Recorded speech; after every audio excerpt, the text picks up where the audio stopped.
সহবাসের সময়কে দীর্ঘায়িত কিভাবে করা যায়, অর্থাৎ 2 মিনিট থেকে কিভাবে 10-15 মিনিট করা যায় সেই বিষয়ে আজকে কথা বলবো।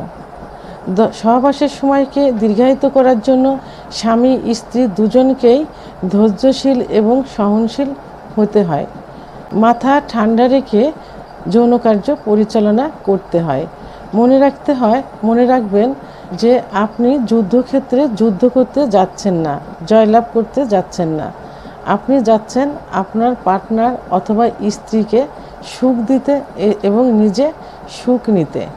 যখন সহবাস শুরু করতে যাবেন তার পূর্বে দুজনকে পর্যাপ্ত পরিমাণ ফোরপ্লে করবেন। সাধারণত পুরুষেরা খুব অল্প সময়ের ভিতরে উত্তেজিত হয়ে যায়, আর মহিলাদের উত্তেজিত হতে একটু সময় লাগে, অর্থাৎ 10 থেকে 15 মিনিট, কখনো দেখা যায় যে 30 থেকে 35 মিনিটও সময় লেগে যায়।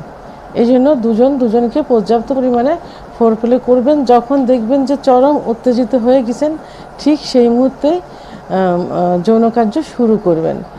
আচ্ছা, যৌন কার্য শুরু করার পর যখন আপনারা প্রাইভেট অঙ্গ স্ত্রীর যোনির মধ্যে প্রবেশ করবেন এবং 5 থেকে 6 বার সঞ্চালন করার পর যখন বুঝতে পারবেন যে আপনার বীর্যপাত হয়ে যাচ্ছে, ঠিক সেই মুহূর্তে আপনি আপনার প্রাইভেট অঙ্গ সরিয়ে আনবেন যোনিপথ থেকে।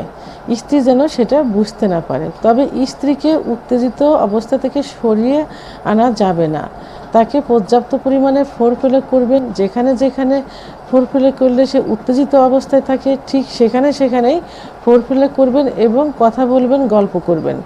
এর মধ্যে দেখবেন যে আপনার প্রাইভেট অঙ্গ নিস্তেজ হয়ে গেছে।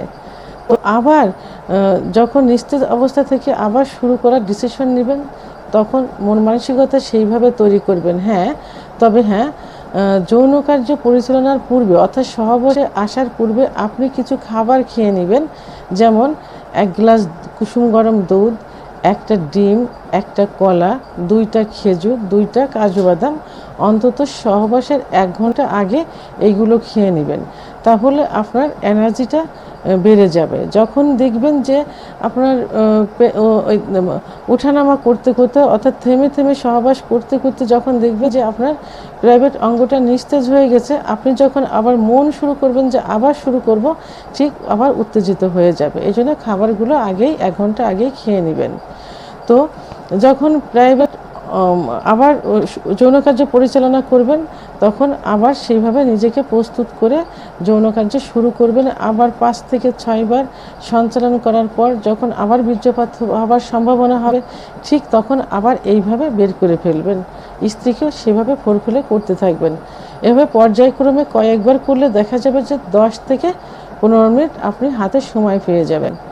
আচ্ছা, এটার জন্য আরেকটা পদ্ধতি অবলম্বন করা যায়, অর্থাৎ প্রাইভেট অঙ্গ অত্যন্ত সেন্সিটিভ, যেখানে স্ত্রীর যোনির মধ্যে যে স্পট জায়গা থাকে, ওর স্পর্শ পেলেই এটা উত্থান হয় এবং কয়েকবার সঞ্চালন করলেই বীর্যপাত হয়ে যাওয়ার সম্ভাবনা হয়ে যায়। এই জন্য অ্যানেস্থেটিক জাতীয় কিছু ব্যবহার করবেন। এর মধ্যে যেমন কন্ডমটা কিন্তু রাবার জাতীয়, এটা ব্যবহার করলে সহজেই প্রাইভেট অঙ্গের স্কিনে কিন্তু ওইভাবে স্পর্শ হবে না, অর্থাৎ একটু দেরিতেই আপনার বীর্যপাত হবে।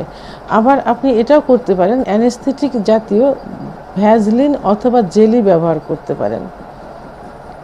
যেমন আমরা শীতের সময় যে ভ্যাজলিনটা ব্যবহার করি, এটা কিন্তু অনেকটাই অ্যানেস্থেটিক জাতীয়, অর্থাৎ অবশ ধরনের।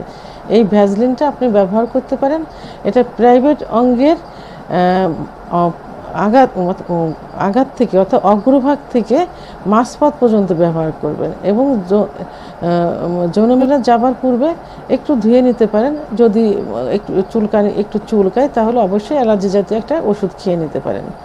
তো তাহলে দেখা গেল কি যে আপনি অ্যানেস্থেটিক জাতীয় জেলি অথবা ভ্যাজলিন, কন্ডম ব্যবহার করেও দীর্ঘ সময় যৌন কার্য পরিচালনা করতে পারেন। তো আমরা যে পদ্ধতিটা পূর্বে বললাম যে থেমে সহবাস করতে হবে, এইটা আপনি 4 থেকে 5 মাস প্র্যাকটিসটা করলে একটা সময় অভ্যাসে পরিণত হয়ে যাবে। তখন এই থেমে সহবাস আর করা লাগবে না, এমনিতে আপনার সময়টা বেড়ে যাবে। তো বন্ধুরা, আমার ভিডিওটি সম্পর্কে যদি কোনো মতামত থেকে থাকে তাহলে অবশ্যই কমেন্টসের মাধ্যমে জানাবেন। আর ভিডিওটি ভালো লাগলে লাইক, কমেন্ট, সাবস্ক্রাইব করে আমার সঙ্গে থাকুন। আল্লাহ হাফেজ।